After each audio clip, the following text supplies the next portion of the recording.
আমি বলছিলাম না যে সরকারি থাকতে কেউ কথা বলতে চায় না। সরকারি থাকলে মনে করে যে আমাকে বাঘে ধরবে, হাসিনার বাঘ ধরবে, ওই সুরঞ্জিতের বাঘ হাসিনার ভাগ ধরবে আর কি।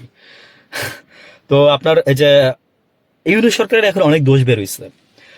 তা আপনার এই যে এনবিআর এ চাকরি করছে বদিউর রহমান, আর হচ্ছে আপনার উনি পরে ইউনূস সরকারের সময়ে ছিলেন জনপ্রশাসন মন্ত্রণালয়ে।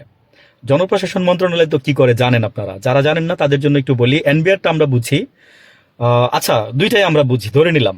আর না জানলে ভাই তারা প্লিজ, আমার তো এখানে সময় সংক্ষিপ্ত, আপনারা একটু জেনে নিয়েন। তো উনি বলতেছে যে ইউনূস সাহেব আপনার থাকতে আমি কথাগুলো যদি বলতেন তাহলে আমি আরো বেশি খুশি হইতাম আপনার প্রতি। আপনি অনেক সৎ দেখাইছেন, আপনি নিজেকে অনেক সৎ ব্যক্তি হিসাবে, বা আপনাকে নিজেকে মানে পোলাইট, হ্যাঁ এই ধরনের। শুনেন, পচা আমের সাথে যখন একটা পচা আমের সাথে যখন 10টা পচা আম থাকে না, তখন দেখবেন যে না হলেও আরো 3টা পচা আম পচে যাবে। তো আপনারা কেন এগুলো বলেন আমরা তো জানি। ওই যে কেউ অপরাধ করে একটা বই লিখলে দেখা যায় যে তার বই থেকে মানে সে তার ভালো জিনিসগুলো বলে, খারাপ জিনিসগুলো বলতে চায় না। তখন ওই বইটা পড়ে মানুষ মনে করে কি যে আরে সে এত সত্যি সত্যি কথা বলছে, হ্যাঁ মানে সে নিশ্চয়ই ভালো লোক। কিন্তু সে যে একটা আকাম করছে, আমি একটা বইয়ের এক্সাম্পল মানে দিতে পারি, দিলে কিন্তু আমি দিব না, নামও বলবো না। ভয় পাই না, ভয়ের জন্য বলবো না। ওই যে বলছি সময় উপযোগী ইনফরমেশন সময়েই দিব, এর আগে দিব না।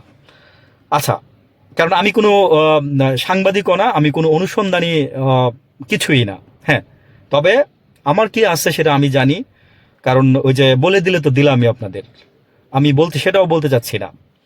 আর দ্বিতীয় নম্বর কথা হচ্ছে বদিউর রহমান যেটা বলছে যে ইউনূস সাহেবকে উনি বলছে যে দুইটা জিনিস বলছে। উনি হচ্ছে মানি লোভী, হ্যাঁ, আর হচ্ছে উনি হচ্ছে আপনার আরেকটা কথা বলছে, উনি হচ্ছে পাওয়ার লোভী। তো মানি লোভীটা উনি বলছে যে উনার আপনার এই যে ট্যাক্স গুলো আপনার মানে উনি নোবেল পাইছে, উনি নোবেল পাওয়ার পরে ওই নোবেলের মানে নোবেল যে পাইছে, নোবেলের জন্য মানে ট্যাক্স দিতে হয়, মানে ট্যাক্স পে করতে হয় নোবেল সার্টিফিকেটের জন্য বাংলাদেশের, বা কিছু একটা এরকম একটা আইন আছে বা নিয়ম আছে।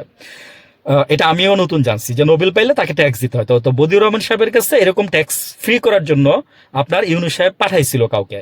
তো উনি তখন বলছিলে, উনি খুব ইন্টেলিজেন্ট কিন্তু এবং খুব মজার মানুষ এই বদিউর রহমান সাহেব। তো উনি বলছে যে ইউনূস সাহেবকে গিয়ে বললেন যে আমি তো এটা করতে পারবো না, যদি আমি নিজেও নোবেল পাইতাম তাহলে আমি এটা ট্যাক্স দিতাম।